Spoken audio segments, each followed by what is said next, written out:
और रिकॉर्डिंग को या तो आप सभी को नमस्कार। कल हम लोगों ने सेवेंथ कारिका देखी थी, जिसमें हमने देखा कि कोई भी वस्तु, कोई भी ऑब्जेक्ट जो एग्जिस्ट करता है एग्जिस्टेंस के अंदर, उसका हिस्सा है, लेकिन हमको पता नहीं चलता। तो उसके कई कारण हैं, 7-8 कारण हैं, जिनकी वजह से वस्तु का प्रकृति में, ब्रह्मांड में, सृष्टि में होने के बावजूद भी हम उसको अपने इंद्रियों के द्वारा देखने में असमर्थ रहते हैं। तो सबसे पहले क्या है कि अगर कोई भी वस्तु हमारी आंखों से बहुत दूर है तो हमको वो दिखाई नहीं देती है। वो इतनी छोटी हो जाती है हमारे लिए कि हम उसको देख नहीं पाते हैं। कोई चीज बहुत करीब है, जैसे मान लीजिए किसी लड़की ने अपने आंखों में काजल लगाया है, तो वो काजल उसको दिखाई नहीं देता है, सामने वाले को दिखाई देता है। काजल लगा हुआ है, उसी ने लगाया है, उसी को नहीं दिखता है। कभी कभी इंद्रियां कमजोर हो जाती हैं। कुछ लोग सुन नहीं पाते हैं बुढ़ापे में, क्योंकि इंद्री कान की कमजोर हो जाती है। कुछ लोगों को देखने में दिक्कत होती है क्योंकि आंखें कमजोर हो जाती हैं। कभी कभी हमारा मन जो है वो फोकस नहीं रहता है, एब्सेंट माइंडेड हो जाता है, माइंड से कनेक्शन छोड़ता रहता है। तो उस परिस्थिति में भी हम कुछ वस्तुओं को देख नहीं पाते हैं। मान लीजिए कि कोई लेडी किचन में काम कर रही है, उसको नाइफ चाहिए है, नाइफ खोज रही है, नाइफ मिल नहीं रहा है, जबकि सामने ही पड़ा हुआ है। वो क्यों नहीं मिल रहा है? क्योंकि उसका ध्यान कहीं और है, कुछ और विचार मन में चल रहे हैं, पूरी तरीके से फोकस कॉन्सेंट्रेटेड नहीं है, इसलिए वो नाइफ दिखाई नहीं दे रही है। कई बार कोई वस्तु अगर बहुत सूक्ष्म हो तो हमको दिखाई नहीं देता है। जैसे मान लीजिए हवा, हवा में जो ऑक्सीजन के मॉलिक्यूल्स हैं, हाइड्रोजन के मॉलिक्यूल्स हैं, नाइट्रोजन के हैं, और बाकी भी जितने गैस हैं, वो हमको दिखाई नहीं देते हैं। वो अति सूक्ष्म हैं, लेकिन वो हैं। वो नहीं होंगे तो हम जी नहीं पाएंगे। हम सांस क्यों लेते हैं? ऑक्सीजन के लिए। तो वो है, लेकिन हम देख नहीं पाते हैं। इंटरवेंशन, कोई चीज बीच में आ जाए तो उस कारण से भी हम देख नहीं पाते हैं। अब जैसे रात के समय हम आकाश में तारों को देख पाते हैं, इसका मतलब तारे हैं। लेकिन दिन के समय हम देख नहीं पाते हैं। क्यों? क्योंकि सूरज आ जाता है बीच में। सूरज की रोशनी के सामने वो तारों की रोशनी कमजोर पड़ जाती है। सूरज वहां पे इंटरवीन कर लेता है, बीच में इंटरफियर कर लेता है, उसको ऑब्स्ट्रक्ट कर लेता है। उसकी लाइट, तारों की लाइट को हमारे आंखों तक आने से रोक लेता है। कभी कभी दूसरे ऑब्जेक्ट से भी सप्रेशन हो सकता है। जैसे जब एक्लिप्स होता है, लूनर एक्लिप्स, सोलर एक्लिप्स, इसमें ये धरती, चांद और सूरज, इनके लाइन में वो एक या दूसरा आ जाता है, तो वो ऑब्स्ट्रक्ट कर लेता है, और उनके ऑब्स्ट्रक्शन से हमको ठीक से दिखाई नहीं देता है। कई बार दो वस्तु आपस में मिक्स होने के कारण भी हमको दिखाई नहीं देता है। अगर एक प्लेट में चीनी रखी हुई है तो दिखती है, और वहां एक पानी का ग्लास है तो वो भी दिखता है। ग्लास का कंटेनर दिखता है, उसके अंदर का पानी दिखता है। लेकिन अगर हम चम्मच से कुछ चीनी उठा के, शुगर उठा के ग्लास के अंदर डाल के चम्मच को घुमा दें, तो वो चीनी, शुगर जो है उस पानी में डिसॉल्व हो जाती है, घुल जाती है। फिर वो चीनी, शुगर हमको दिखाई नहीं देती है, जबकि वो है, हम नहीं डाला, लेकिन हमको पता नहीं चलता, हमको दिखाई नहीं देती है। और कई बार ऐसा भी हो सकता है कि अ, मान लीजिए हम चावल में कुछ चावल के रंग के, चावल के साइज के कुछ पत्थर पड़े हुए हैं, या कुछ प्लास्टिक के दाने पड़े हुए हैं। हमको पता नहीं चलता है, हमको दिखाई नहीं देता है। वो खाते समय मुंह में लगता है, तब हमको पता चलता है कि चावल में कुछ मिक्स किया हुआ है। और फिर हमको साफ करके चावल को उसको खाना पड़ता है। तो ऐसे 7-8 कारण हैं। और भी कारण हो सकते हैं, यहाँ पे इन्हीं कारणों का वर्णन किया हुआ है और कहा हुआ है कि और कारण भी हो सकते हैं, जिससे कि कोई भी एक वस्तु प्रकृति में होते हुए भी इंसानों को इंद्रियों के द्वारा नहीं दिखाई देती है। ओके। अ, अभी ऐसे कुछ साउंड्स हैं जो कुत्ते सुन पाते हैं, कुछ फ्रीक्वेंसी है साउंड की जो कुत्ते सुन पाते हैं, लेकिन इंसान नहीं सुन पाते हैं। कुछ ऐसे साउंड्स हैं जो कि बैट्स निकालते हैं, लेकिन इंसान नहीं सुन पाते हैं। वो, उनको आंखें नहीं होती हैं बैट्स को। वो उस फ्रीक्वेंसी के द्वारा उसके रिफ्लेक्शन से उनको मालूम पड़ता है कि आगे कोई ऑब्स्ट्रक्शन है,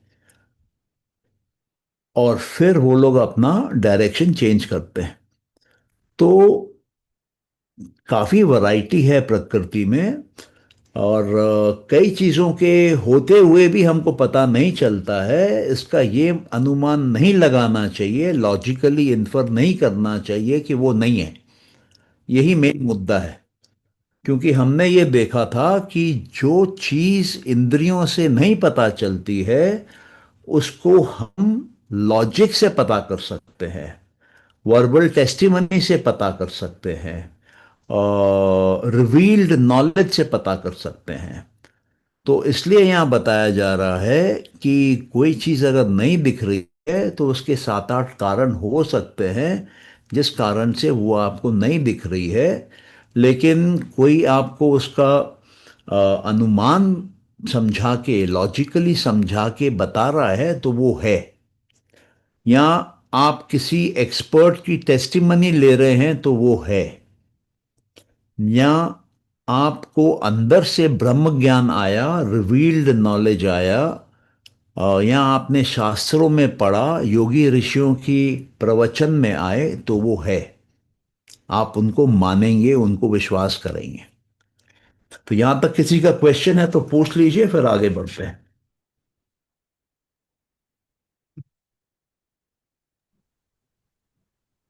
क्लियर है सर।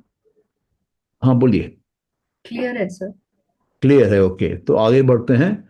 अभी हम लोग 8th कारिका पे आते हैं। और ये कारिका मूल प्रकृति के ऊपर है, प्रधान के ऊपर है। और इसमें यह कहा जाता है कि इसको हम परसीव नहीं कर पाते हैं। क्यों? क्योंकि ये अति सूक्ष्म है। मूल प्रकृति है, लेकिन बहुत सूक्ष्म है।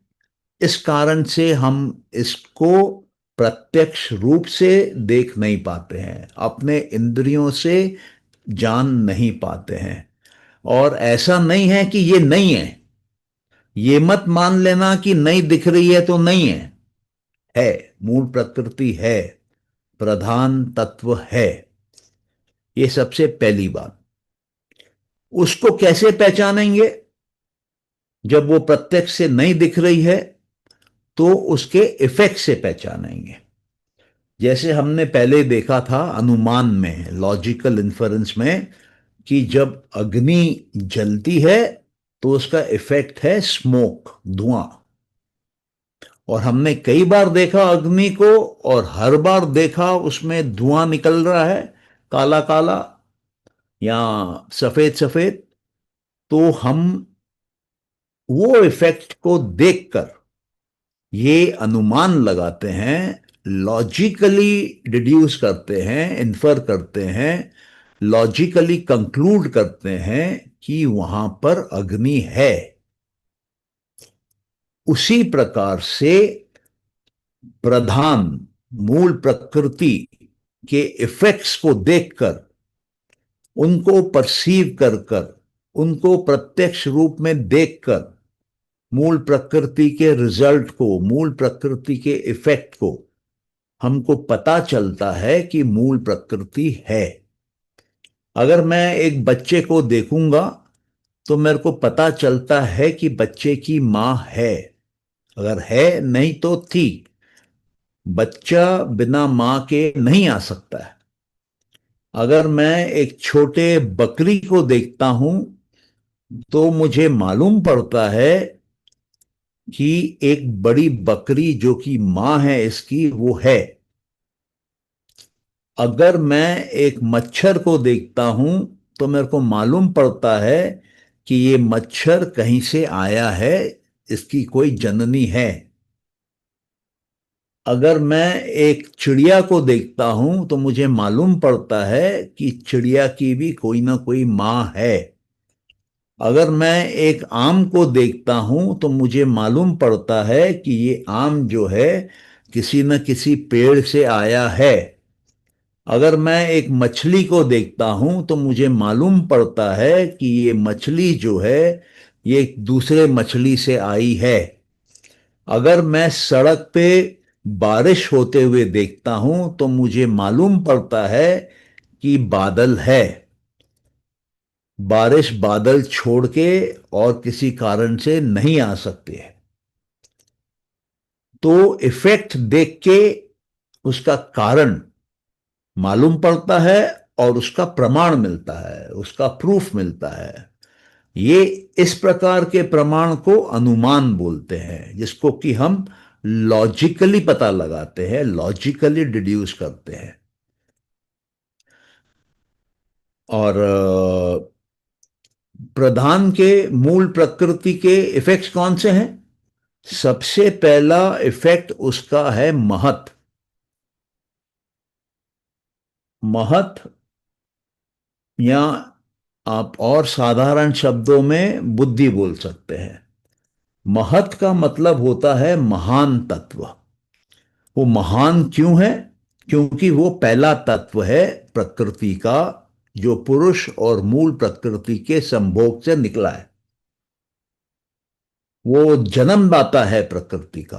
प्रकृति वहां से शुरू हो रही है।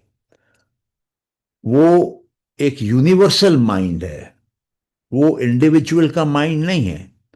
पहले यूनिवर्स आता है, फिर इंडिविजुअल आता है। पहले यूनिवर्स का माइंड आता है, फिर इंडिविजुअल्स के माइंड आते हैं। तो इसके लिए महत को ग्रेट प्रिंसिपल बोला जाता है, महान तत्व को शॉर्ट फॉर्म में महत बोला जाता है। तो ये महत है इसलिए प्रधान है। और सिर्फ महत नहीं है, और भी इफेक्ट है। और कौन से इफेक्ट हैं? बहुत सारे हैं। महत है, अहंकार है, मानस है, ज्ञान इंद्रियां हैं, कर्म इंद्रियां हैं, तन्मात्राएं हैं, पंच महाभूत हैं। ये सब के सब 23 तत्व हैं जो महत या बुद्धि से आए हैं। तो क्योंकि ये 23 आए हैं तो ये कहां से आ रहे हैं? इनका कारण क्या है? इनका कारण है ये मूल प्रकृति, प्रधान।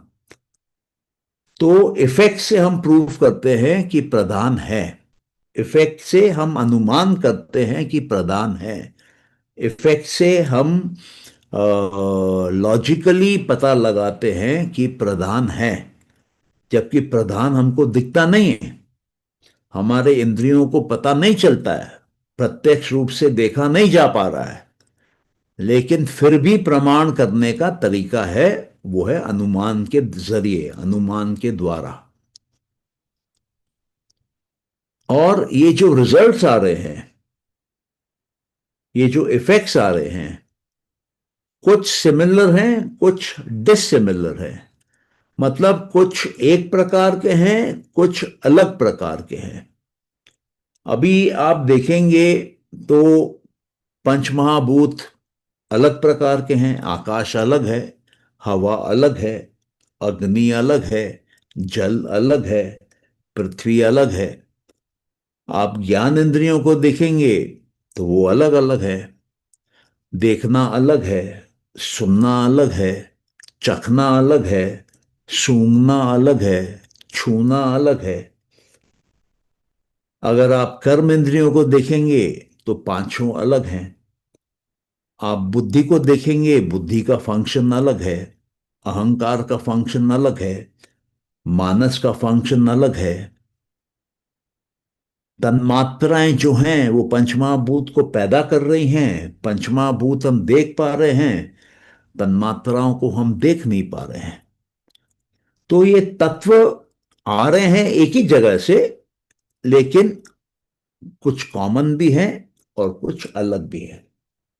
अब मान के चलिए कि एक भाई बहन है, वो दोनों के माता पिता अगर एक है तो आए एक ही जगह से है, लेकिन भाई और बहन में कुछ गुण कॉमन भी हो सकते हैं और कुछ गुण ऑपोजिट भी हो सकते हैं। तो ये प्रकृति का नियम है। प्रकृति सेम प्रोडक्शन नहीं करती है, कुछ कॉमन करती है, कुछ डिफरेंट करती है, कुछ सिमिलर करती है, कुछ डिसिमिलर करती है। तो यहां पर वही बोला जा रहा है कि प्रकृति से जो पैदा हो रहा है, वो प्रकृति में जो आ रहा है वो मूल प्रकृति के समान भी हो सकता है और भिन्न भी हो सकता है, अलग भी हो सकता है, डिफरेंट भी हो सकता है। तो इस आठवें कारिका में ये बोला गया है। अब इस पे किसी का अगर कोई प्रश्न है तो आप लोग करिए, अगर नहीं है तो थोड़ा सा इसमें और घुसते हैं गहरा।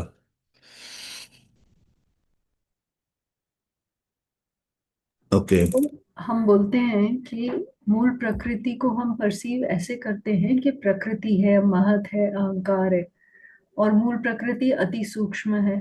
मगर ये चीजें भी तो, महत हो चाहे अहंकार हो, ये भी तो सूक्ष्म है, इनको भी तो हम परसीव नहीं कर रहे। उनको परसीव करने के लिए भी हम अनुमान और आप्तवचन का ही वो ले रहे हैं बेसिस। हम्म, आपने जो ये प्रश्न किया, हाँ सर। वो प्रश्न किसने किया? आपने चित्त का कौन सा हिस्सा का प्रयोग किया प्रश्न करने के लिए?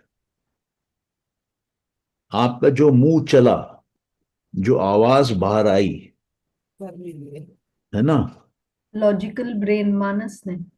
मानस ने, क्योंकि कर्म इंद्री का प्रयोग हुआ, मुंह से आवाज निकली, हम्म। और मानस ने प्रश्न किया। हम्म। और मानस ने जो प्रश्न किया, तो मानस तो पूछने का माइंड है, बाहर की दुनिया में जाने वाला माइंड है, हम्म। ज्ञान इंद्री कर्म इंद्री वाला माइंड है। लेकिन ये थॉट कहां से आया कि इसमें भी तो नहीं है? तो ये सवाल पूछा गया। तो ये थॉट कहां पर स्टोर था? ये थॉट आपके बुद्धि में स्टोर था, क्योंकि संस्कार जो होते हैं वो बुद्धि में होते हैं। संस्कार मतलब मेमोरीज, सिंपल तरीके से मेमोरीज। तो जो आपने पहले सुना इतने क्लासेस में, वो आपके बुद्धि में सेव्ड है। और जो आपने अभी सुना, वो आपने कान से सुना, मानस में गया, मानस ने अहंकार को दिया, अहंकार ने सोचा कि हाँ ये तो मैं सुन रहा हूं, ये मेरे कान सुन रहे हैं, और उसने बुद्धि को दिया, और बुद्धि ने पास डेटा से एनालाइज किया, बुद्धि में प्रश्न आया, और बुद्धि ने फिर वो प्रश्न उठा के अहंकार को दिया कि काम करो इस पे। अहंकार ने मानस को दिया कि पूछो भाई। मानस ने कर्म इंद्री जो है उसको इंस्ट्रक्ट किया, मुंह को, कि खोलो, और ये जो अंदर से जो शब्द आए हैं, विचार आए हैं शब्दों के रूप में, वो पूछो। तो उसने पूछा, फिर मैं आपको उत्तर दे रहा हूं। मैं जो उत्तर दे रहा हूं, मैं भी अपने बुद्धि का प्रयोग कर रहा हूं, और मैं भी अपने अहंकार, मानस और कर्म इंद्री के द्वारा आप तक पहुंच रहा हूं। और आप उसको वापस कान से सुन रही हैं, ज्ञान इंद्री से।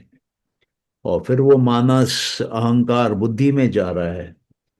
तो क्या हो रहा है कि हम बाहर बेचते हैं, बाहर से लेते हैं, और दोनों का कंपैरिजन अंदर करते हैं बुद्धि में। बुद्धि ने जो बाहर भेजा और बुद्धि ने जो वापस लिया, उसमें अगर कोई तालमेल बैठता है तो बुद्धि को अच्छा लगता है, बुद्धि आनंद में जाती है। आनंद का एहसास बुद्धि में होता है। तो अभी ये जो आपके मन में जिज्ञासा जागी, वो बुद्धि में जागी और पूरा प्रोसेस चला, और उत्तर बुद्धि में आया आपके। अब आपके बुद्धि को अगर सेटिस्फैक्शन मिलेगा, कंटेनमेंट मिलेगा, अच्छा लगेगा, आनंद आएगा, तो वो दोबारा प्रश्न नहीं करेगा। लेकिन अगर उसकी जिज्ञासा अधूरी है या जिज्ञासा और बढ़ गई है, तो संभवतः वो फिर प्रश्न करेगा, वो फिर पूछेगा, वो फिर उत्तर खोजेगा। और उत्तर मिलने पे हो सकता है कि वो संतुष्ट हो जाए, हो सकता है कि वो आनंद में आए, या हो सकता है कि वो दुखी हो जाए, अरे यार जो पूछा वो तो बताया ही नहीं, दुनिया भर का ज्ञान दे दिया।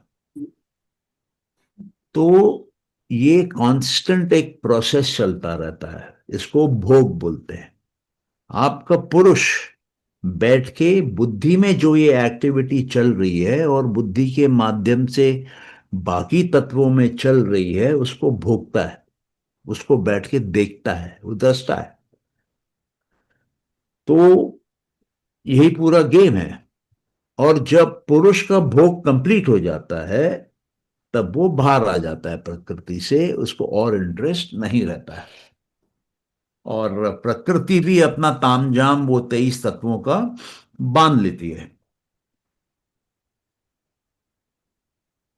और वहां सॉरी, और वहां से मूल प्रकृति में वापस लौट के चली जाती है। ये ब्रॉडली आप बोल लीजिए कि रूट मैप है, जिसके हिसाब से ये प्रकृति की फंक्शनिंग होती है। अभी आपको क्लियर है? ये क्लियर है। एक क्वेश्चन ये है कि आप कहते हैं कि बुद्धि यूनिवर्सल माइंड है, तो उसमें तो सारे आंसर्स होने चाहिए, उसमें यूनिवर्स का ब्लूप्रिंट है। तो फिर बुद्धि क्यों क्वेश्चन कर रही है? उसको तो पता है। नहीं, क्वेश्चन आपका सही है। बुद्धि इसलिए प्रश्न कर रही है कि वो पूरी तरह से अवेकन नहीं हुई है, एनलाइटन नहीं हुई है। वो बुद्धि आप बोल सकते हैं कि अनकॉन्शियस है। वो बुद्धि के संस्कार सो रहे हैं, उसमें जो इंफॉर्मेशन है वो सो रहे हैं उसके अंदर। जब आप ध्यान करते हैं, संस्कारों तक पहुंचते हैं, तब वो खुलते हैं, वो जागृत होते हैं, और उनके अंदर का ज्ञान आपको मिलता है। और जो ट्रुथ है, एब्सोल्यूट ट्रुथ, कंप्लीट ट्रुथ, उनको ऋदंबरा संस्कार बोलते हैं। वो सबसे अंतिम अवस्था में खुलते हैं, और उसके बाद सीधा मोक्ष होता है। अभी क्लियर है? तो ये बुद्धि के पार्ट्स नहीं है, बट बुद्धि के जैसे हमने 50 स्टेट्स ऑफ बुद्धि बोला था, तो हाँ। उन्हीं की वजह से अभी वो संस्कार जो हैं वो अभी हमारे एक्सेस में या हमें अवेलेबल नहीं है, सुप्त है। ओके, एक एक मिनट रुकिए। एक्चुअली क्या हो रहा है कि जब हम लोग ये डिस्कशन कर रहे हैं, तो हमारा योग और सांख्य का ओवरलैप हो रहा है। और योग और सांख्य फिलॉसफी भाई बहन फिलॉसफी है, साथ की चलने वाली फिलॉसफी है, लेकिन फिलॉसफीज अलग है। मतलब उसके प्रिंसिपल्स अलग हैं, फाउंडेशन सेम है। ओके। ओके। तो हम जब 25 स्टेट्स की इंटेलेक्ट की या बुद्धि की बात करते हैं, वो सांख्य का पर्सपेक्टिव है। और जैसे मैंने पहले कहा, सांख्य के पर्सपेक्टिव में पांच वो लेवल होते हैं, स्टेट्स होते हैं जो आपको दुख देते हैं। अज्ञानता, अस्मिता, राग द्वेष और अभिनिवेशा। अज्ञानता दुख देगी, अगर आपको लैक ऑफ नॉलेज है तो दुख देगी। अगर आपको ज्ञान नहीं है कि अग्नि में हाथ नहीं डालना है, आप डाल देंगे, जल जाएगा। अगर आपको ज्ञान नहीं है कि जब सड़क पे गाड़ियां चल रही हों तब रोड पार नहीं करना चाहिए, आप पार करेंगे, आपका एक्सीडेंट हो जाएगा, मर भी सकते हैं। तो अज्ञानता से दुख मिलता है। दूसरा दुख मिलता है ईगो से, मैं और मेरा से। और ये बहुत बड़ा दुख का कारण बनता है। रावण हो गया या जितने भी शक्तिशाली लोग होते हैं वो भी नहीं बचते हैं इससे। तो ईगो सेकंड है। अज्ञानता से ईगो होता है। अज्ञानता क्या चीज की है उसको? वो अपने अहंकार को मैं समझता है, जबकि मैं है पुरुष। हम्म। वो पुरुष की जगह अहंकार को, जो डूअरशिप प्रिंसिपल है, उसको मैं समझता है। तो अहंकार जो है वो प्रकृति के अंदर है, पुरुष जो है वो प्रकृति के बाहर है। तो जो प्रकृति के अंदर है उसको वो अपने आप से आइडेंटिफाई कर लेता है। लेकिन हकीकत में जो प्रकृति के बाहर है वो है। तो प्रकृति के बाहर जो है पुरुष, वो प्रकृति का कंट्रोलर है। अगर वो अपने आप को पुरुष से आइडेंटिफाई कर लेगा और प्रकृति को कंट्रोल करने लगेगा तो उसको दुख क्यों होगा? दुख तो हमेशा प्रकृति से ही आता है, अपने शरीर से आता है, अपने मन से आता है, औरों से आता है, औरों के मन से आता है, आग से आता है, बाढ़ से आता है, तूफान से आता है, देवों के प्रकोप से आता है, प्रकृति के अंदर है सब। तो जब वो अपने आप को प्रकृति से नहीं आइडेंटिफाई करके प्रकृति के बाहर पुरुष से आइडेंटिफाई करेगा तो उसका दुख होगा ही नहीं। वो तो उल्टा परम आनंद में रहेगा, क्योंकि वो कंट्रोलर है पूरे प्रकृति का, प्रकृति वो करेगी जो उसको चाहिए। तो दुख पैदा होने का सवाल ही नहीं उठता है उसके लिए। लेकिन क्योंकि उसको ये अज्ञानता है कि मैं प्रकृति ही मैं हूं, वो फंस जाता है और उसको ये ईगो हो जाता है। वो अहंकार को मैं समझने लगता है पुरुष की जगह। और जैसे ही वो अहंकार को मैं समझने लगता है, अहंकार को पावर देता है, अहंकार काम तो करने लगता है, लेकिन अपने ही जाल में फंसने लगता है, घमंड के, अभिमान के, प्राइड के। और धीरे धीरे धीरे वो अपना नाश कर लेता है। तो अज्ञानता ईगो को पैदा करती है। और जब आपको ईगो आ जाएगा, मैं और मेरा आ जाएगा, वो कॉन्सेप्ट बैठेगा आपके माइंड में, तो आपको कुछ चीजें पसंद आएंगी, कुछ चीजें पसंद नहीं आएंगी। वो मैं को हो सकता है जीन्स पसंद आती है, रसगुल्ला पसंद आता है, करेले की सब्जी पसंद नहीं आती है। तो जो पसंद आता है वो राग बनता है, जो नहीं पसंद आता है वो द्वेष बनता है। वो दो में फंसने लगता है, ऑपोजिट्स में। अब क्योंकि उसमें ऑपोजिट्स आ गए हैं, तो कहीं पे उसको अच्छा लगता है और कहीं पे उसको डर भी लगने लगता है। तो ये जो भय आ जाता है, ये उसको ले डूबता है। इंसान का सबसे बड़ा प्रॉब्लम भय है। और वो भय शुरू होता है अज्ञानता से। और सबसे बड़ा भय किस चीज का है? मृत्यु का भय है। और जब वो अपने आप को प्रकृति नहीं मानेगा, पुरुष मानेगा, तो उसको मृत्यु का भय ही नहीं है। क्यों? क्योंकि पुरुष तो मरता ही नहीं है। तो ये बेसिक अज्ञानता के कारण वो चक्रव्यूह में फंस जाता है। अब सेकंड लेवल पे क्या होता है? उसमें डिसेबिलिटीज होती हैं। 11 तो इंद्रियों की होती हैं, 5 ज्ञान इंद्रियों की कमियां हो सकती हैं, 5 कर्म इंद्रियों में कमियां हो सकती हैं। किसी का हाथ कटा हुआ हो सकता है, किसी का पैर कटा हुआ हो सकता है, किसी को पोलियो हो सकता है, किसी को बीमारी हो सकती है, किसी को फ्रैक्चर हो सकता है, किसी को अंदर स्टील की प्लेट हो सकती है। और उसी प्रकार से किसी की आंख खराब हो सकती है, किसी का कान खराब हो सकता है, किसी का नाक का प्रॉब्लम हो सकता है, किसी का जीभ का प्रॉब्लम हो सकता है, किसी की चमड़ी जली हुई हो सकती है, किसी का मानस कमजोर हो सकता है। तो ये 11 है। 5 ज्ञान इंद्रियां, 5 कर्म इंद्रियां और एक मानस। उसके बाद मैंने बताया था संतोष 9 प्रकार के होते हैं। तो अगर संतोष 9 प्रकार के होते हैं तो असंतोष भी 9 प्रकार के हैं, उनके ऑपोजिट। तो कोई उन 9 प्रकार के असंतोष में ऑपरेट कर रहा है तो वो भी उसका लिमिटिंग फैक्टर बन जाता है, वो उसको जीवन में आनंद नहीं देता है। और हमने देखा था कि परफेक्शन के, सक्सेस के 8 स्टेज होते हैं, 8 लेवल होते हैं। अगर कोई उसके ऑपोजिट स्टेट में है तो वो 8 भी उसकी वीकनेस बन जाती है, कमजोरी बन जाती है, डिसेबिलिटी बन जाती है। तो 11 + 9 + 8 ये होते हैं 28। तो ये 28 डिसेबिलिटीज हम सबके अंदर होने की संभावना है, कम या ज्यादा है। अभी संतोष के 9 हैं, वो इसके ऊपर है। आप डिसेबिलिटीज के ऊपर जाएंगे तो आप संतोष में रह सकते हैं, और 9 प्रकार के संतोष के ऊपर जाएंगे तो आप परफेक्शन में रह सकते हैं। परफेक्शन में जो 8 हैं वो दो में डिवाइडेड है, 5 और 3। 5 वो अवस्थाएं हैं जिसमें आप सांख्य सीख सकते हैं, और 3 वो अवस्थाएं हैं जिसमें आप आनंद में आ जाते हैं। तो जब आप कंटेनमेंट में आने के बाद सांख्य सीख लेते हैं और आनंद में चले जाते हैं तो वो ultimate state of human existence है।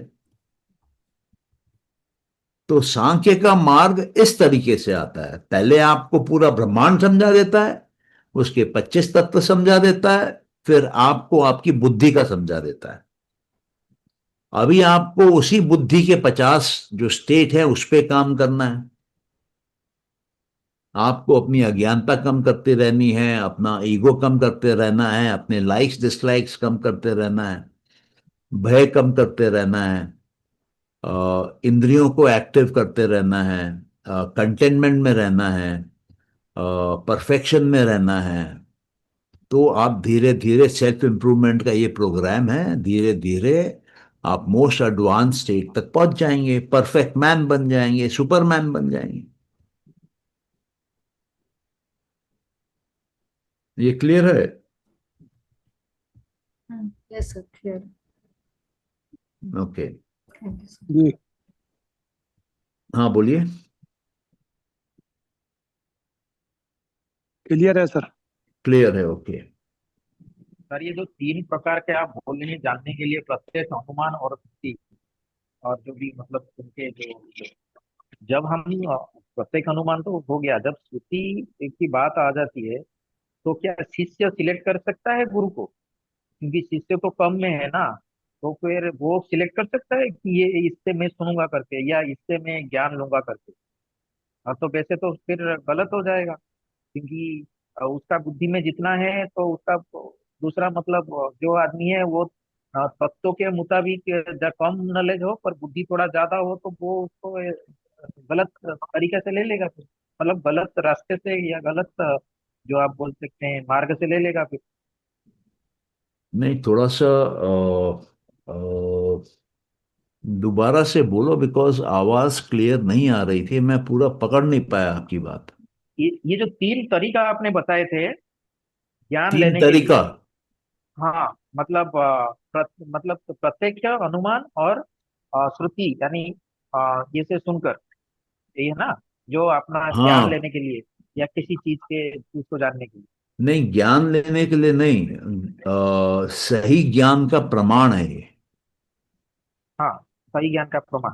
हाँ। तो तीसरा जो है, जो आप बोल रहे हो कि महापुरुष या श्रुति जो बोलते हैं, आ, वो वो हम कैसे तय कर सकते हैं कि ये सही है कर? क्योंकि प्रत्यक्ष अनुमान तो ठीक है, प्रत्यक्ष तो आपका आ गया इंद्रिय में, और अनुमान तो लॉजिक लगाए आपने बुद्धि का। हाँ, तो बाकी जो होता है वो तो, जो बोलते हैं जितने लोग हैं, मतलब जितने हो सब लोग अपने आप को एक्सपर्ट बोलते हैं, और सभी अपने अपने तत्व दे देते हैं के ऊपर, कोई भी चीज के ऊपर। नहीं नहीं, आपका मैं क्लैरिफाई करता हूँ। सबसे पहला, स्क्रिप्चर्स में अगर आप हिंदू हैं तो आपको वेदों को मानना है। जो वेदों में लिखा हुआ है वो सही है, उस पे कोई तर्क अलाउड ही नहीं है।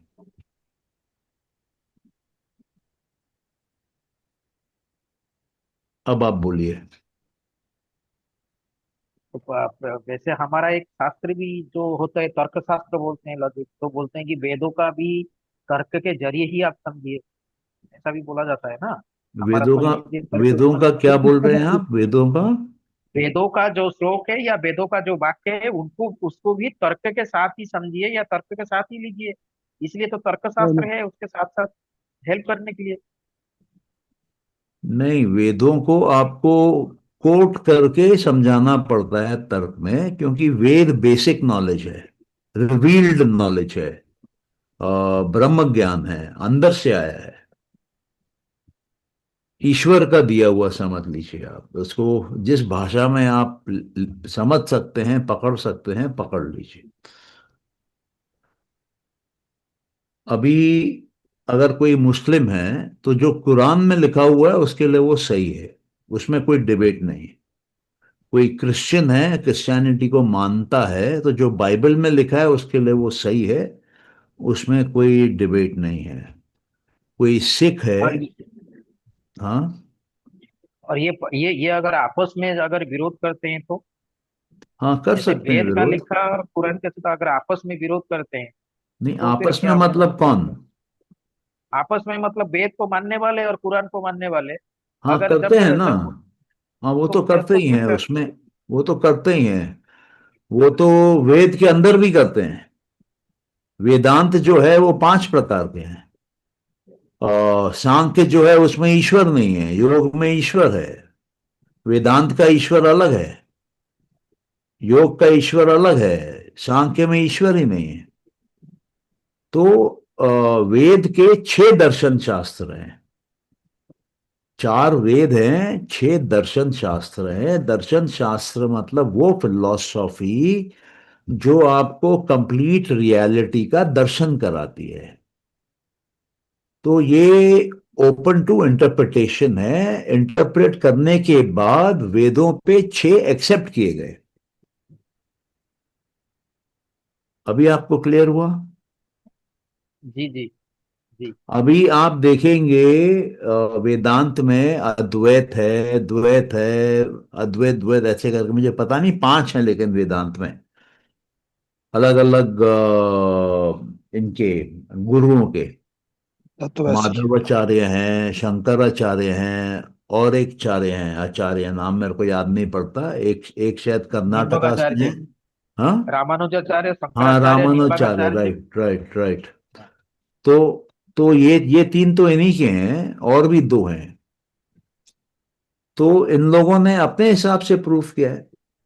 अच्छा, वेदांत वालों के सिस्टर में मीमांसा है। मीमांसा जो है वो वेदों का कर्म कांड मानता है, और वेदांत जो है वो वेदों का उपनिषद को ज्यादा इंपॉर्टेंस देता है।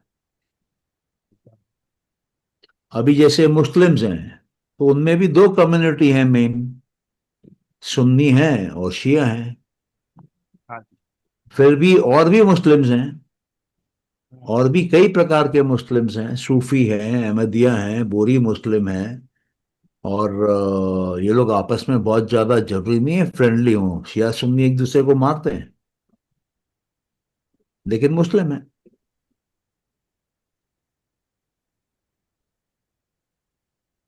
नहीं, हम जो यूनिवर्सल बोलते हैं इसके लिए मैंने बोला, तो यूनिवर्सल तो फिर कुछ नहीं हुआ तो, जब आपस में लड़ाई का बात आ जाता है तो यूनिवर्सल क्या हुआ?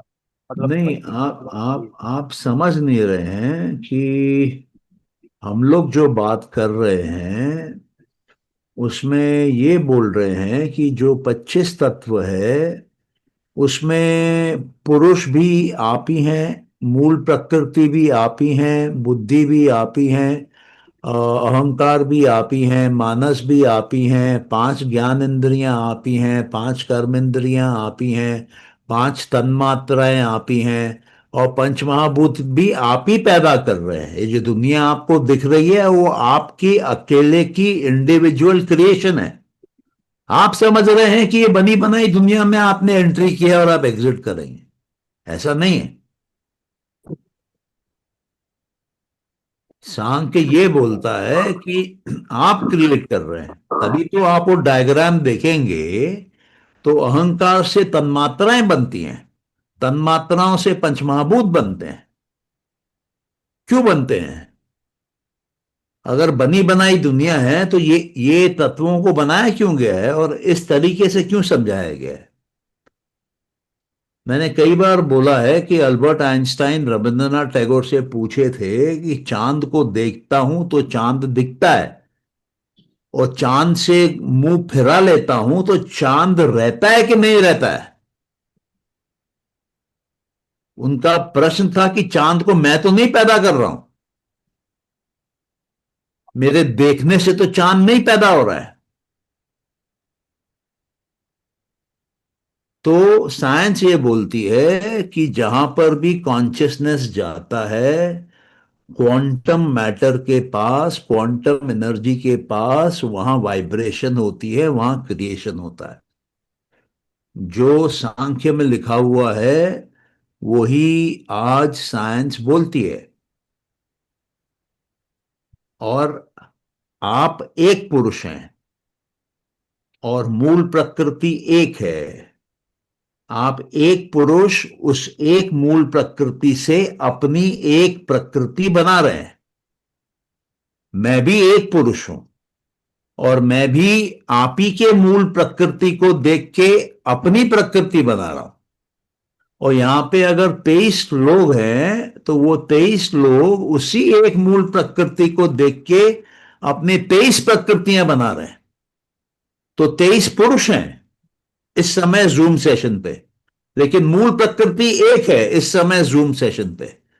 और ये 23 प्रकृतियां बनी हुई हैं। आप अपने प्रकृति में बैठे हैं, अपने घर में, अपने कपड़े पहन के, अपने बत्ती के नीचे, अपना डिवाइस लेके। मैं अपने घर में अपने बत्ती के नीचे अपना डिवाइस लेके बैठा हूं। मैं अपने मुंह से बोल रहा हूं, आप अपने मुंह से बोल रहे हैं।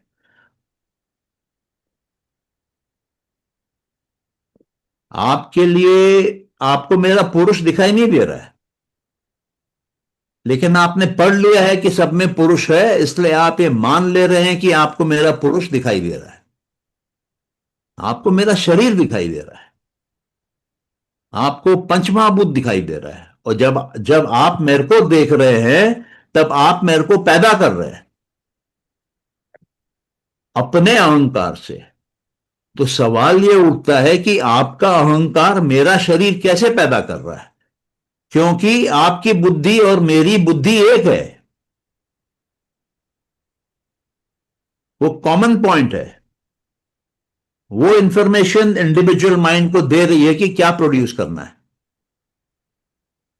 आपको आपको ये बात समझ में आ रही है कि इसमें माइंड थोड़ा डावाडोल हो रहा है?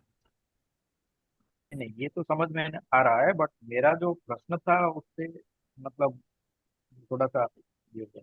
नहीं तो मैं आप अपना प्रश्न दोबारा पूछिए जो आपका अनआंसर्ड रह गया, मैं फिर कोशिश करता हूं। मैं ये बोल रहा हूँ कि जो तीसरा मेथड है, यानी श्रुति या महापुरुषों से सुनकर हम सीखते हैं, उस मेथड में अगर कोई जा रहा है या उस मेथड अरे में भैया, कोई कमांड महापुरुष दे की रहा है। बात नहीं, नहीं, आप यही गलत कर रहे हैं ना। जब आप बिल्कुल प्योर चीज पूछ रहे हैं तो प्योर उत्तर मैं आपको दिया हूं, जो वेद में लिखा है वो सही है। अब सांख्य जो बोलता है ईश्वर नहीं है वो वेद से प्रूव करता है। योग जो बोलता है ईश्वर है वो भी वेद से प्रूव करता है। वेदांत जो बोलता है ब्रह्मन है वो भी वेद से प्रूव करता है। वेदांत के जो 5 अलग अलग वो हैं डिविजन्स, वो पांचों के पांचों अपना आधार वेद से लेते हैं। तो जो इसका वेद मतलब, है वो हाँ, सही है। आप इसका अपना मतलब बनाइए कोई ओरिजिनल। दर्शन वेद से, कोई कोई प्रॉब्लम नहीं है। आपको वेद का सपोर्ट लेना पड़ेगा, प्रूफ करना पड़ेगा कि वेद के कौन सा श्लोक कहां से आपने अपना डिराइव किया है।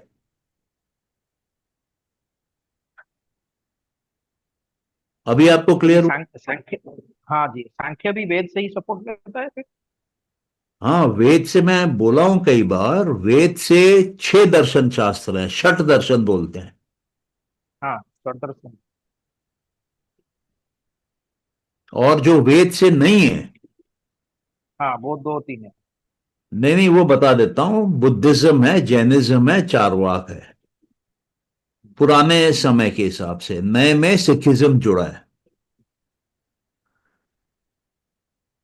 सिखिज्म जो है वो एक बड़ा अजीब मिश्रण है। मतलब उसमें हिंदुइज्म भी है, उसमें इस्लाम भी है, उसके उसमें दोनों के कंपोनेंट्स हैं। इसलिए उसमें कुरान की तरह एक किताब है, एक ग्रंथ है। अच्छा, इसलिए वहां पर एक कम्युनिटी है, वहां पे जात पात नहीं है। सिखिज्म में कास्टिज्म नहीं है। और सिखिज्म में क्या किया है कि लेडीज को और जेंट्स को समान दर्जा दिया है। इस्लाम में लेडीज को थोड़ा नीचे रखते हैं। अच्छा, यहां तक कि लेडीज और जेंट्स के नाम भी सेम होते हैं। और लेडीज भी स्क्रिप्चर्स पढ़ती हैं पब्लिक में।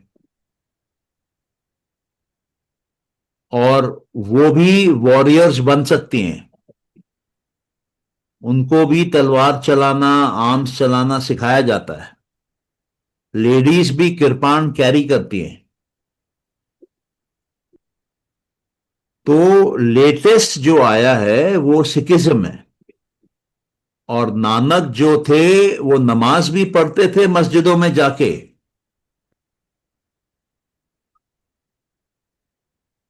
नानक मूर्ति पूजा के अगेंस्ट थे। किसी गुरुद्वारे में कोई मूर्ति नहीं मिलेगी।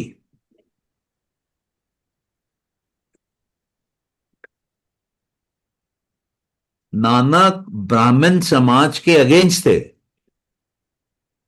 इसलिए सिखों में ब्राह्मण नहीं होते हैं।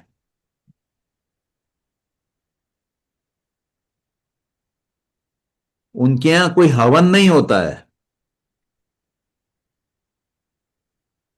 उन्होंने अपने तरीके से क्लीन करके सिस्टम को चालू किया।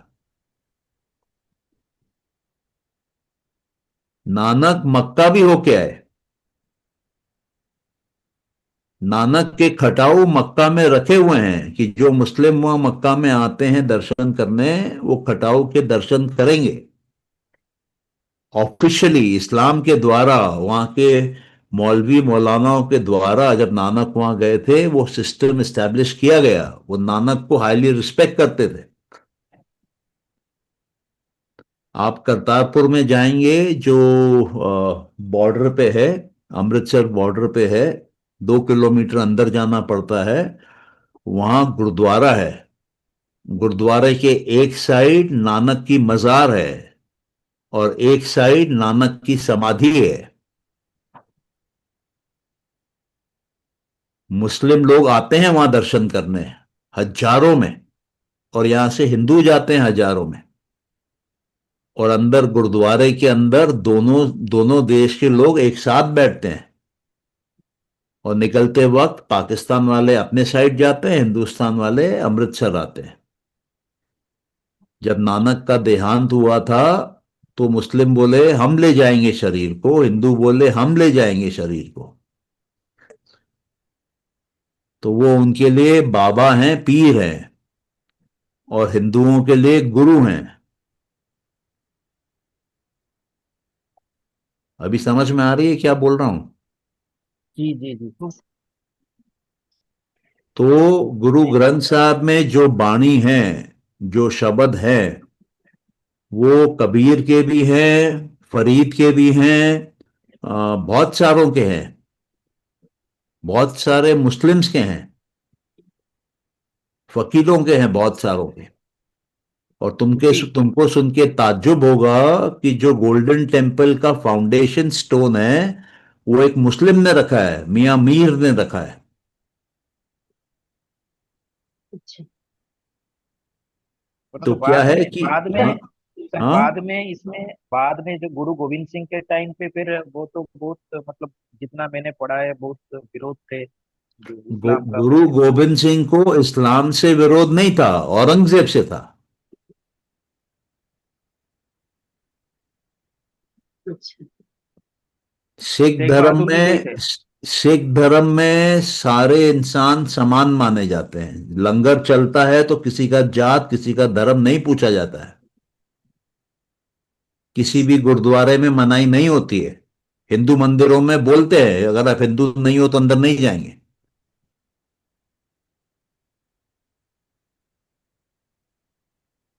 सर आजकल सर हाँ बोलिए। आजकल तो कुछ कुछ मुस्लिम है, हम्म, उन्होंने भी हिंदू धर्म को ही चुना। वो सब पढ़ता है। देखिए, सबसे ज्ञान। जहां पर इतने करोड़ों लोग हैं तो बहुत चीजें कॉमन होती हैं। अभी हम सिंधियों में, मैं सिंधी हूँ, सिंधी हिंदू हूँ, ठीक है।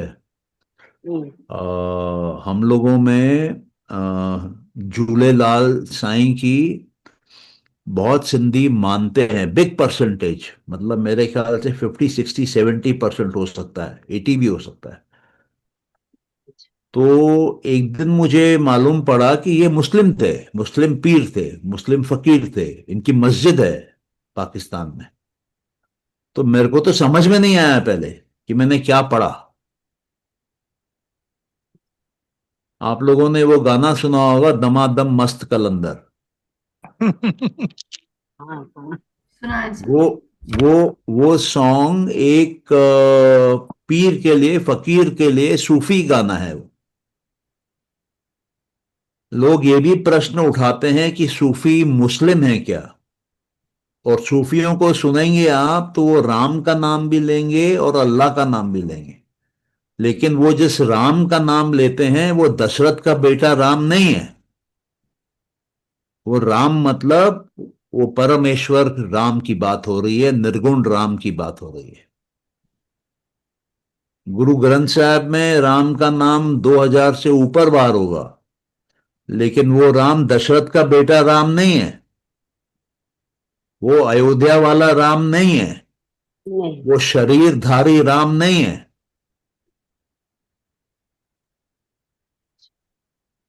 तो निर्गुण मतलब तो वो पुरुष ही हो गया। निर्गुण मतलब पुरुष। हाँ, वो तो पुरुष ही हो गया। हाँ, और शरीरधारी राम मतलब प्रकृति।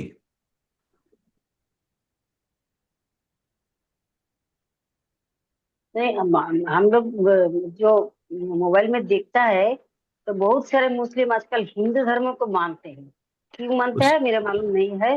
वो उन लोगों ने बहुत चर्चा किया, और वेद और सांख्य करी का पढ़ा कि नहीं पढ़ा तो मुझे मालूम नहीं।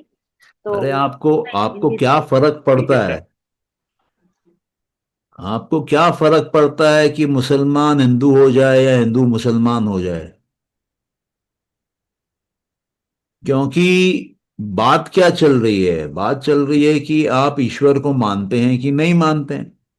तो कुछ लोग मानेंगे, कुछ लोग नहीं मानेंगे, कुछ लोग कभी कभी मानेंगे, कुछ लोग मुसीबत में पड़ने में मानेंगे। मेरे पिताजी ईश्वर को बहुत मानते थे। उनको कैंसर हो गया, उन्होंने मानना बंद कर दिया। बोले ये सब झूठ है, नहीं होता ऐसा। तो ये सब प्रकृति है। प्रकृति तीन गुणों में नाचती रहती है, कभी सत्व, कभी रजस, कभी तमस। इन तीन कॉम्बिनेशन में चलती है। अभी आप देखिए, यूएस में एलन मस्क और ट्रम्प बहुत बढ़िया दोस्त थे। अभी दोनों एक दूसरे के पीछे लगे हुए हैं। वो सरकार को 6 महीना नहीं हुआ है। तो ये प्रकृति है। कब क्या होगा, कहां होगा, कोई नहीं जानता है। तो प्रकृति का इम्पैक्ट किस पे पड़ता है और कितना पड़ता है? जो नीचे होगा, नीचे होगा मतलब दुनिया की तरफ होगा, तमस में होगा, उसको इफेक्ट ज्यादा पड़ता है, उसको दुख ज्यादा मिलता है। और जो सत्व की तरफ होगा, ऊपर होगा, उसको दुख कम मिलता है, उसको आनंद ज्यादा मिलता है, उसको ज्ञान ज्यादा मिलता है। और जो और ऊपर होगा, मूल प्रकृति में होगा, जहां तीनों गुण समान हो जाएंगे, वो शांति में आ जाएगा, वो स्थिरता में आ जाएगा, वो कामनेस में आ जाएगा। और जो उसके भी ऊपर निकल जाएगा, जहां तीनों गुण खत्म हो जाएंगे, निर्गुण हो जाएगा, वो पुरुष बन जाएगा। अब वो पूरे प्रकृति को चलाने की क्षमता रखता है। तो जैसे जैसे आप ऊपर जाते हैं, आपका प्रकृति के ऊपर कंट्रोल बढ़ने लगता है। और जैसे जैसे आप नीचे आते हैं, प्रकृति आपके सिर पे टट्टी करने लगती है, परम दुखी कर देगी आपको। जरूरत पड़ेगा तो आपसे सुसाइड भी करवा लेगी, आपको एक्सट्रीम डिप्रेशन में डाल देगी, आपको ड्रग्स में घुसा देगी, आपसे मर्डर भी करवा देगी, रेप भी करवा देगी। तो इसलिए बहुत जरूरी है कि ये समझना कि ये प्रकृति है क्या, क्योंकि हम वो ही हैं। हम प्रकृति हैं, लेकिन हमारे अंदर पुरुष भी है। पहले तो मालूम होना चाहिए कि मैं पुरुष हूं, मैं प्रकृति नहीं हूं। जब ये समझ में आने लगता है, तब आपके अंदर का पेन, सफरिंग, सॉरो, डिफिकल्टी घटने लगती है। आपको मालूम पड़ेगा आपका समय बदल रहा है, आपको मालूम पड़ेगा अच्छी घटनाएं चालू हो गई, आपको मालूम पड़ेगा कि हेल्थ अच्छा होने लग गया, आपको मालूम पड़ेगा कि खुशी आ रही है, आपको मालूम पड़ेगा कि कमाई बढ़ रही है। परसीवेबल है, पता चलता है। वो सौम्या ने पूछा कैसे मालूम पड़ता है कि मानस है, अहंकार है, बुद्धि है? इसी से मालूम चलता है। आपको दिख रहा है बाहर, तो कौन देख रहा है? मानस देख रहा है, कोई तो अंदर प्रोसेस कर रहा है। वो प्रोसेसर जो है उसको मानस बोलते हैं। वो बना कौन रहा है? आपकी आंखें किसने बनाई? आंखों को कैसे मालूम पड़ रहा है कैसे देखना है? वो अहंकार का काम है। और जब ये दोनों अपना काम कर रहे हैं, तब ओवरऑल सुपरविजन, सिस्टम को रन करना, औरों के साथ जोड़ना, वो कौन कर रहा है? वो बुद्धि कर रही है। और ये बुद्धि कहां से आ रही है? ये मूल प्रकृति से आ रही है। तो मूल प्रकृति एक और प्रकृतियां अनेक। जिस दिन आपको ये समझ में आएगा कि अपना सुख और अपना दुख मैं बना रहा हूं, अपना मकान मैं बना रहा हूं, अपना शरीर मैं बना रहा हूं, अपना भविष्य मैं बना रहा हूं, अपनी जिंदगी मैं बना रहा हूं, अपना पास्ट मैं बना रहा हूं, अभी बना रहा हूं। अगर मैं अभी हूं और मेरा ध्यान फ्यूचर में है, तो मैं फ्यूचर बना रहा हूं। अभी हूं और मैं अपने पास्ट में जा रहा हूं, तो अपना पास्ट मैं बना रहा हूं। मैं अपने पास्ट में जाके एक गंदी घटना को मिटा दूं, तो मैं अपने पास्ट को क्लीन करके प्रेजेंट में आ गया, तो मेरा प्रेजेंट ऑटोमेटिकली, इमीडिएटली, इंस्टेंटली बढ़िया हो जाएगा, और मेरा फ्यूचर हाँ भी सर। बढ़िया हो जाएगा। सर मेरे को तो वो जो आपने टेक्निक बताया था दुख सरो इसको हटाने के लिए, वो करने के बाद ना बहुत शांति आया है। बहुत शांति। अभी मेरे को कोई दुख नहीं, किसी का कुछ होने से भी हमको नहीं आता। इतना बढ़िया घटना घटी, वो जो ट्रेन क्रैश हुआ था, उसमें भी मेरे कुछ नहीं आता जाता, क्योंकि वो जो हमने सौरों को हटा दिया ना, उस उससे मेरे को बहुत सुख आराम मिलता है। तो उस आराम में अभी तक नहीं पहुंचा है जिससे हम पुरुष हो सके। नहीं, वो तो अपने हर आप टाइम होता का है। होगा। आपको आपको एक दिन फील होने लगेगा, ट्रांसफॉर्मेशन हम्म। फील होगा। आपको मालूम पड़ेगा कि आप प्रकृति से निकल के बाहर आ गए हैं। प्रकृति का इम्पैक्ट बहुत कम हो गया है, प्रकृति का टाइम कम हो गया है। अभी जैसे मान लीजिए आप ट्रेन में ट्रैवल कर रहे हैं और एक कंपार्टमेंट से दूसरे कंपार्टमेंट जा रहे हैं, तो कंपार्टमेंट के अंदर की फीलिंग अलग है, और दो कंपार्टमेंट के बीच में जो कनेक्टिंग वेस्टिब्यूल रहता है उसका फीलिंग अलग है। तो जब आप पुरुष की तरफ ज्यादा पहुंच जाते हैं तो मैक्सिमम टाइम आपका कंपार्टमेंट में अच्छे एक्सपीरियंस में बीतता है, थोड़ा टाइम गंदा बीतता है वो दो कंपार्टमेंट के जोड़ने वाले पोर्शन में। तो आपके लाइफ की क्वालिटी क्या है आपको मालूम पड़ती रहेगी, आपके अवेयरनेस में आएगा। आपको लोग बोलेंगे क्या बात है आज बहुत चमक रहे हो, अरे ये तो तुमने बहुत बढ़िया बोला, अरे ये कपड़े तो बहुत अच्छे लग रहे हैं। यू नो, छोटी छोटी बातें, उससे आपको बहुत कुछ समझ में आएगा। आपको फीडबैक कौन देगा? आपको फीडबैक आप ही देंगे। वो सामने वाला जो आपको बोल रहा है कि बहुत अच्छे लग रहे हो, वो सामने वाला कौन पैदा कर रहा है? आप पैदा कर रहे हैं। मैं कौन बुलवा रहा है? आप बुलवा रहे हैं। आपके तन्मात्रा उससे बुलवा रहे हैं। क्योंकि आपका अहंकार खुद ही बनाता है, खुद ही सुनता है, खुद ही तारीफ लेता है और खुद ही आनंद में जाता है। ये बात हम लोग को समझ में नहीं आती है, इसलिए हम फंसे रहते हैं। सर, मेरे जो फ्रेंड सर्कल है, हम्म। तो हो सकता है गान का क्लास में, तो हर हफ्ते मैं जाता हूँ। तो हर हफ्ते, बीना दी तुमको तो अच्छा लगता है, अभी तुम्हारा हट के, जरा सा हट के लगता है। ये बात हमको रेगुलरली सुनने मिलता है। लेकिन हम एकदम सीधा साधा हूँ, कोई प्रॉब्लम नहीं है। हाँ, तो ये हम इंडिकेशन है कि आप सत्व के आसपास चल रही हैं, या मूल प्रकृति में एंटर करी हैं, या पुरुष में जाने की तैयारी कर रही हैं। तो थैंक यू सर। थैंक हाँ, यू। ये आपका ऑटो रिस्पॉन्स है। क्योंकि प्रकृति अपने आप को छुड़ाने की कोशिश करती है, तो वो इम्प्रूवमेंट में जाने की कोशिश करती है, और जब इम्प्रूवमेंट होने लगता है तो अपने आप को एनकरेज करती है, मोटिवेट करती है, रिवॉर्ड करती है, रिकग्नाइज करती है कि जल्दी निकल जाएगा। ठीक है। ठीक है। ये मुझे अच्छा फीलिंग्स होता है तब। हाँ, वो फीलिंग्स को मेंटेन करिए, और जो ठीक है सर। अच्छा फीलिंग होता है उसको एम्पलीफाई करिए, इंटेंसिफाई करिए, मैग्नीफाई करिए। मतलब आपको फिर 5 गुना, 10 गुना, 50 गुना अच्छा लगना चाहिए उस मोमेंट में।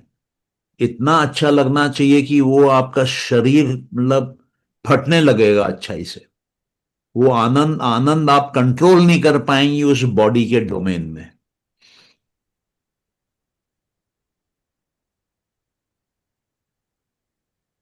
ठीक है, या थैंक यू किसी सर। का क्वेश्चन? या सर, ध्यान और जप के अलैदा प्रकृति से बाहर जाने का रास्ता क्या है, थोड़ा बताएंगे? ध्यान और जप के अलावा, जप स्वाध्याय जो शास्त्रीय हमारे सम्मत है, ध्यान है, जप है, स्वाध्याय है, ईश्वर चिंतन, इसके अलैदा कोई और आसान तरीका? आसान आसान तरीका कुछ नहीं है। देखिए, नानक बोलते थे नाम जपो। जी। ठीक है, नाम किसका? उसका। जी। अच्छा। राम। अ, तो एक तो ये जप का टेक्निक है, नाम वाला। जी। अ, एक टेक्निक है तपस्या का। कुछ लोग तपस्या के माध्यम से निकल जाते हैं, जी। लेकिन ये बहुत कठिन मार्ग है, और ये हठ वाला मार्ग है। कुछ लोग अ, औषधि खा के निकल जाते हैं। जी। औषधि बोलिए, ड्रग्स बोलिए, या पहले जमाने में सोमरस बोलते थे। जी वो लेके पुरुष में चले जाते हैं। जी दम और दम सर, हाँ दम और दम। हाँ, दम मारो दम बोलिए। और उसका जब समय खत्म हो जाता है इफेक्ट, तब वापस आ जाते हैं। जी कुछ हाँ लोगों को पिछले जन्म के कार्मिक अकाउंट के कारण वो या तो सिद्धियां होती हैं या उस लेवल का ज्ञान होता है कि वो उस दरवाजे के बहुत करीब होते हैं, जी तो उनको थोड़ा सा भोग करने से वो मिल जाता है। कुछ लोग मंत्रों के माध्यम से निकलने की कोशिश करते हैं और निकल भी सकते हैं, जी लेकिन सबसे क्लीन और बोलना चाहिए कि बेस्ट मेथड है समाधि का। जी समाधि में क्या होता है कि आप अपने अंदर चित्त को क्लीन करते हैं, वृत्तियों को निरोध करते हैं। मल विक्षेप आवरण। जी हाँ, और जो ईश्वर है योग में, उसको न तो संस्कार हैं, न तो क्लेश हैं, न तो कर्म है, न तो कर्मों का फल है, उसकी वृत्तियों का भी कंप्लीट निरोध है। जी तो जब आप ईश्वर की भक्ति करते हैं, ईश्वर के प्रति समर्पण करते हैं, तो समाधि आसानी से लगती है। क्योंकि समाधि में आपको तमस छोड़ना पड़ता है, रजस छोड़ना पड़ता है, और सत्व के ऊंचाइयों में चले जाते हैं आप। मतलब सत्व में आप वहां पहुंच जाते हैं जहां पर बोल लीजिए महत शुरू हुआ बनना, ओरिजिन जी पॉइंट। सर। जी सर, तो वहां पर वहां पर आपको सृष्टि का ब्लूप्रिंट मिलता है, स्टार्टिंग पॉइंट का डिजाइन मिलता है, और वहां से पुरुष बहुत करीब होता है। तो उस जगह पहुंचने के बाद अगर आपके अंदर विवेक ख्याति आ गई, जी तो आप बुद्धि और पुरुष का भेद देख लेते हैं, वो दरवाजा दिख जाता है। जी और फिर आप थोड़ी सी और साधना करके जो अंतिम संस्कार बचे हुए हैं उनको जला के खत्म करके आप जा सकते हैं पुरुष में। बहुत बहुत धन्यवाद, बहुत अब धन्यवाद। अब बाकियों में क्या दिक्कत है कि जी जब आप पिछले जन्मों के संस्कार लेकर आते हैं और सिद्धियां लेकर आते हैं, तो वहां पे आपका पूरा चित्त क्लीन नहीं होता है। जब आप औषधि लेते हैं तब भी आपका चित्त पूरा क्लीन नहीं होता है, वो कार्मिक अकाउंट और पैदा कर लेता है। जब आप तपस्या करते हैं उसमें भी आपका चित्त पूरा क्लीन नहीं होता है। और जब आप मंत्र का जाप करते हैं तब मंत्र की सिद्धि मिलती है, लेकिन चित्त की सफाई नहीं होती है। तो आप फंस जाते हैं वापस इन चारों में। जी तो बेस्ट है कि आपको समाधि के मार्ग से, अगर योग से आ रहे हैं तो समाधि के मार्ग से आने से जल्दी होता है और क्लीन होता है। दूसरा जो भक्ति वाला मार्ग है, नाम जपने वाला, सब कुछ छोड़ दो, वन पॉइंटेड हो जाओ, एक ही नाम पकड़ लो, उसको जपना चालू करो, तो एंट्री होती रहती है अंदर। मानस से अहंकार, अहंकार से बुद्धि, बुद्धि से मूल प्रकृति, मूल प्रकृति से पुरुष। और या तो सांख्य ले लो। सांख्य से अगर आप करते हैं तो वो इंटेलेक्चुअल तरीका है, कॉन्सेप्चुअली आप बुद्धि का प्रयोग करके आपको सारे तत्व को आप डिसॉल्व कर लेते हैं। जब आप तत्वों को डिसॉल्व कर लेते हैं, प्रकृति के 23 तत्वों को आप डिसॉल्व कर लेते हैं, जी आ, तब आपको मुक्ति मिल जाती है। अभी आप देखिए, आप किसी भी वस्तु को देखेंगे, जी पहले तो वो आपको फिजिकल प्लेन पे दिखेगी, जी एक ऑब्जेक्ट की तरह दिखेगी, क्योंकि उसमें तमस और रजस भरा हुआ है। लेकिन जैसे आप उसको देखते रहेंगे, ध्यान लगाए रहेंगे, आप ध्यान में अंदर के लेयर्स में जाएंगे रियलिटी के, और वो सात्विक हो जाएगा, तमस और रजस गिर जाएगा, सात्विक हो जाएगा, जब वो सात्विक हो जाएगा तो उसका रूप गायब हो जाएगा, वो फॉर्मलेस हो जाएगा, क्योंकि उसके पीछे जो मूल प्रकृति है वो भी इनविजिबल है, जो पुरुष है वो भी इनविजिबल है, वहां से बुद्धि आई है और बुद्धि भी वर्चुअली इनविजिबल है। तो वो ऑब्जेक्ट गायब हो जाएगा जैसे आप ध्यान लगाएंगे, और जब वो ऑब्जेक्ट गायब हो जाएगा तो सेम प्रिंसिपल से जब आप तत्वों पे ध्यान लगा रहे हैं एज मेंटल ऑब्जेक्ट्स, वो तत्व गायब होने लगेंगे, उनके नाम, उनके नाम मतलब उनका शब्द, उनका मीनिंग, उनका डिस्क्रिप्शन, वो डिसअपियर होने लगेगा, डिसॉल्व होने लगेगा। जब वो डिसअपियर होने लगेगा, डिसॉल्व होने लगेगा, और इस तरीके से आप उन 23 तत्वों को प्रकृति के डिसॉल्व कर लेंगे तो आपको मुक्ति मिल जाएगी। तब पुरुष बचेगा और आपका मूल प्रकृति बचेगी। तो ये सांख्य का तरीका है।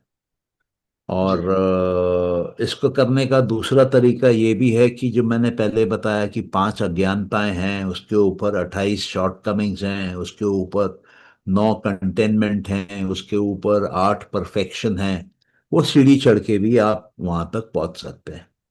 जब आपका आनंद आ जाएगा कंप्लीट तो सत्व की सीमाएं पार हो जाएंगी। सत्व मतलब बुद्धि, तो बुद्धि के टॉप पे आप पहुंच जाएंगे, आनंद बुद्धि में आता है, तो वहां से भी आप एग्जिट कर सकते हैं।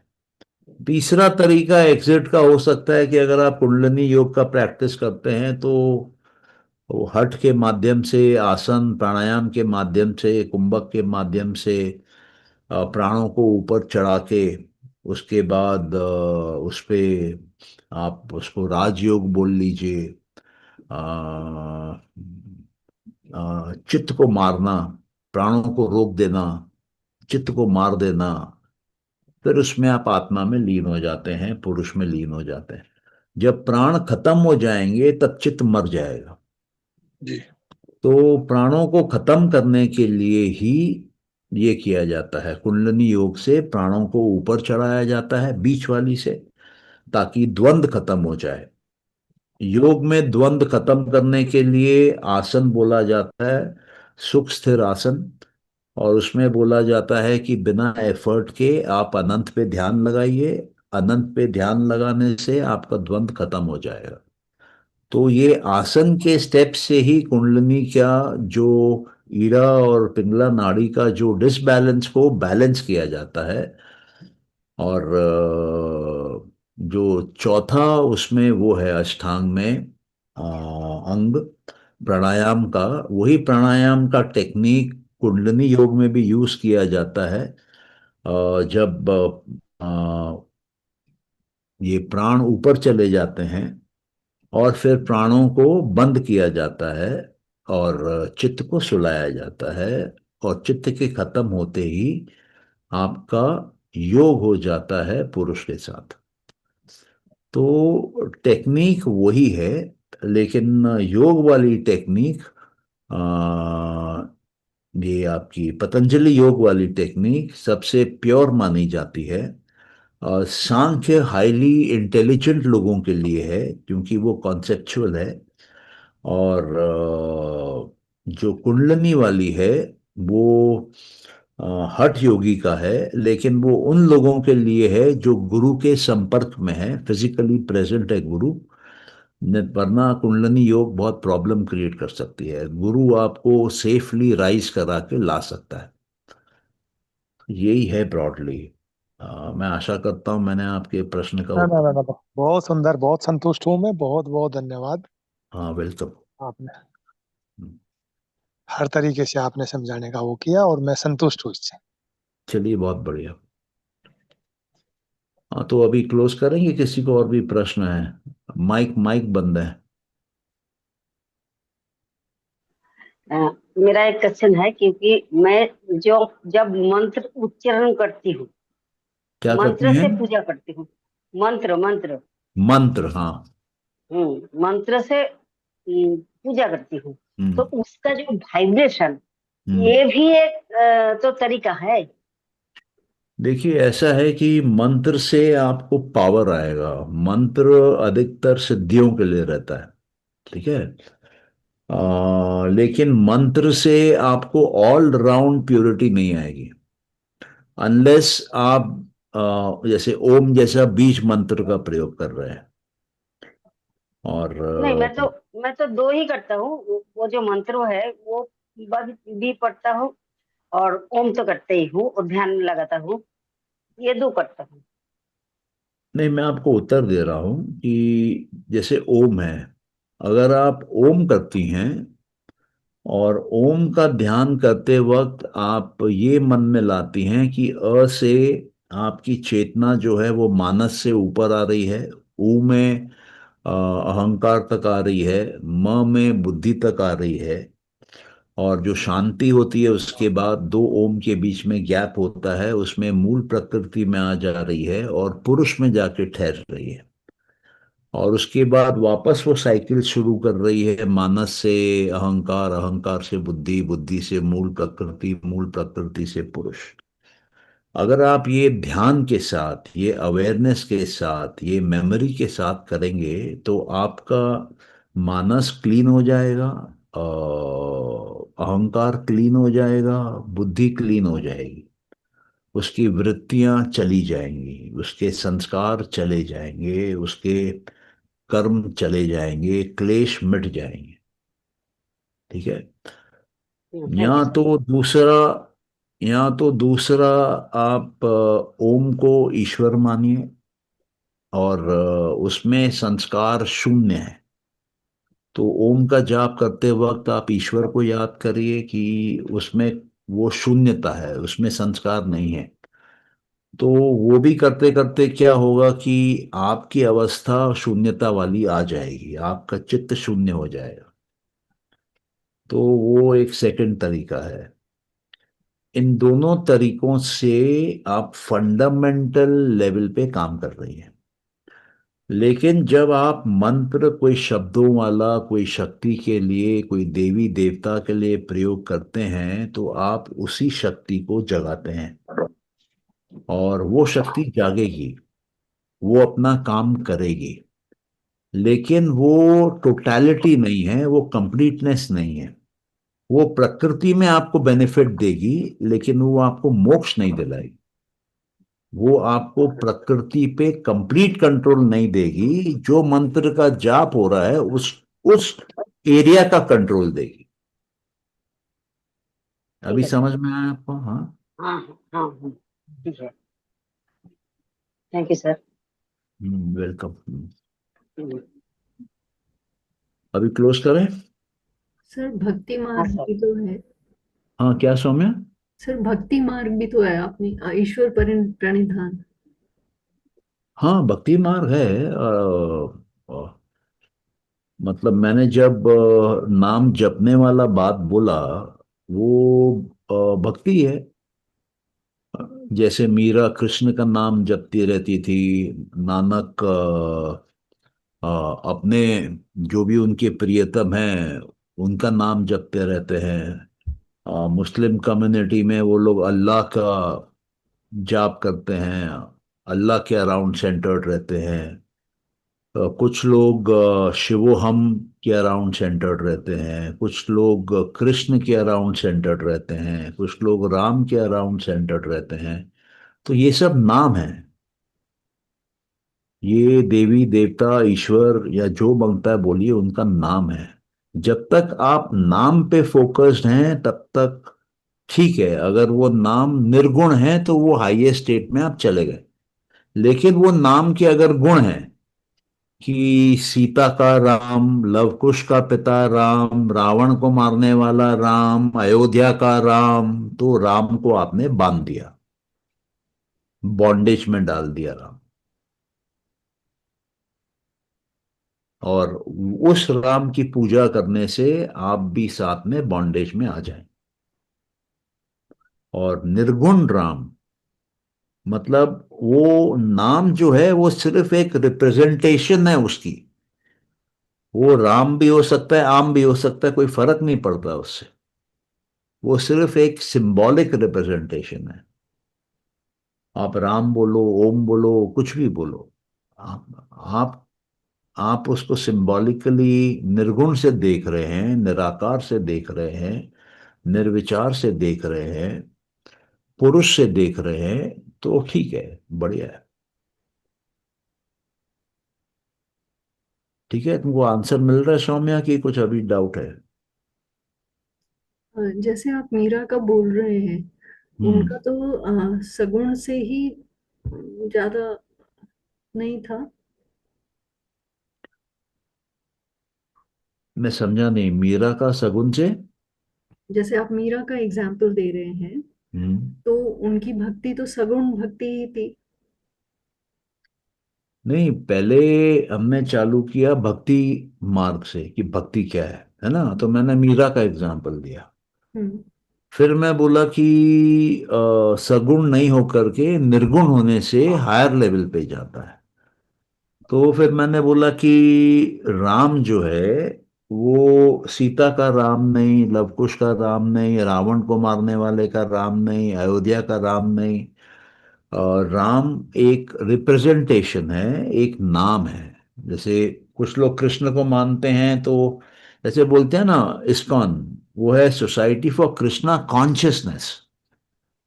वो एक कॉन्शियसनेस की बात कर रहे हैं, वो कृष्ण के फेस की बात नहीं कर रहे हैं, कृष्ण के बॉडी की बात नहीं कर रहे हैं, कृष्ण के लाइफ स्टोरी की बात नहीं कर रहे हैं, एक्चुअली जो नाम है संस्था का। बट होता क्या है कि कॉन्शियसनेस के साथ जुड़ना आसान नहीं है, क्योंकि वो हाईली कॉन्सेप्चुअल है। हम्म। और कॉन्शियसनेस के प्लेटफॉर्म पे जाके पहुंच के रहना वहां पर, ये थोड़ा मुश्किल है। ये ऐसा है कि बिल्डिंग के छत पे जाना। बिल्डिंग में आदमी घूम सकता है, लेकिन छत पे जाने के लिए छत की चाबी चाहिए। तो हर आदमी छत पे नहीं जा सकता है। तो वो मतलब क्वालिटेटिव डिफरेंस है, बिल्डिंग में रहना और छत पे जाना वैसा है। प्रकृति अलग है, पुरुष उसके ऊपर है। तो पुरुष का एक्सपीरियंस अल्टीमेट एक्सपीरियंस है, और सबको वहां जाना चाहिए। उससे आपका सेल्फ प्यूरिफिकेशन होता है, आपका सेल्फ का एक्चुअलाइजेशन होता है, और आप अल्टीमेट स्टेट में पहुंचते हैं। मतलब फिर आपका ये शरीर इंसान का हो सकता है, लेकिन अंदर से आप इंसान नहीं रह जाते हैं।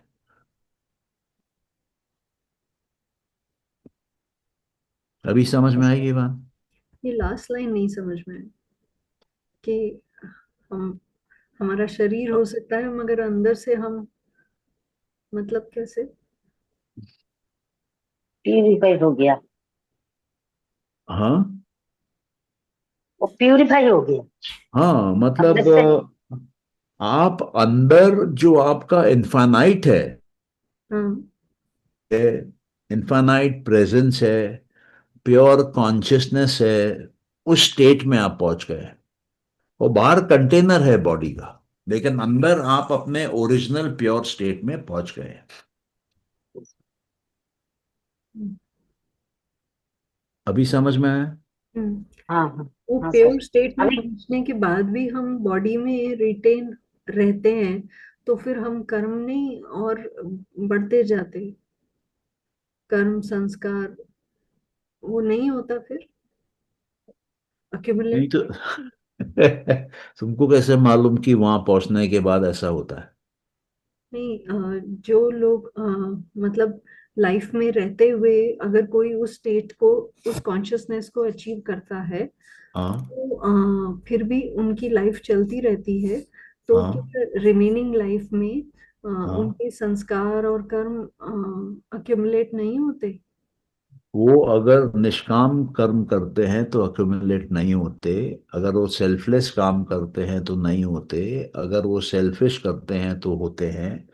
अगर वो प्रकृति से अटैच रहते हैं तो होते हैं। अगर वो प्रकृति से अपने आप को कंप्लीटली डिटैच कर लेते हैं, दृष्टा बन जाते हैं, बहती हुई प्रकृति को देखते रहते हैं, तो नहीं होते। ओके। अभी क्लियर है? हाँ sir, okay. Clear, thank you. Welcome. ठीक है, थैंक यू सर। चलिए, तो अभी क्लोज करें हाँ ये सर, शुभ रात्रि जी। या शुभ रात्रि आप सब। शुभ रात्रि।